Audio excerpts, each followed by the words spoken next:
শ্রাবণ মাসের তৃতীয় সোমবারের পুজো, প্রায় পুজো হয়ে গেছিলো। তারপর বরকে বললাম যে একটু ভিডিওটা করে দাও, তো সেই জন্য ভিডিওটাও করে দিল, নাইলে তোমাদের সামনে আনতে পারতাম না। দেখো পুজো আমার প্রায় কমপ্লিট, শেষের দিকে।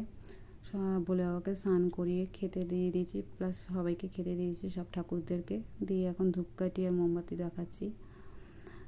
এখন আমাদের যিনি আছেন ছোট গোপাল, ওকে তো খাইয়ে দিতে হয়, ও নিয়ে খেতে পারে না, ওকে 3 বেলাই খাইয়ে দিতে হয়। আর নিজে তো নিয়ে খাবে না, বললে পরে মুখ ফুলে থাকে জানো, খুব দুষ্টু, ওকে সব খাইয়ে দিতে হয়। তো ওকে খাইয়ে দিচ্ছি। তো জানো তো বন্ধুরা, একটা কথা তোমাদেরকে বলি, আমরা তো জানি বছরে একটা শিবরাত্রি থাকে, কিন্তু না, এই বাবার শ্রাবণ মাসে এই তৃতীয় সোমবারে শিবরাত্রি ছিল।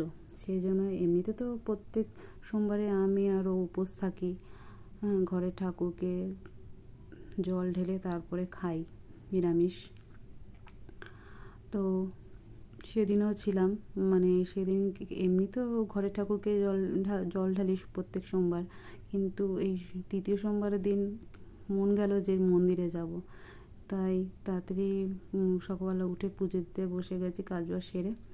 প্রায় জানো তো বন্ধুরা, সেদিনকে পুজো দিতে প্রায় আমার 1.5 ঘন্টার মতন সময় লেগেছিল।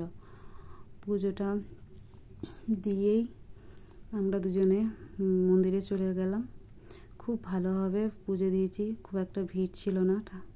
পুজো দিলাম, অঞ্জলি দিলাম, একটু ঠাকুরের স্থানে বসলাম, তারপর চলে এলাম।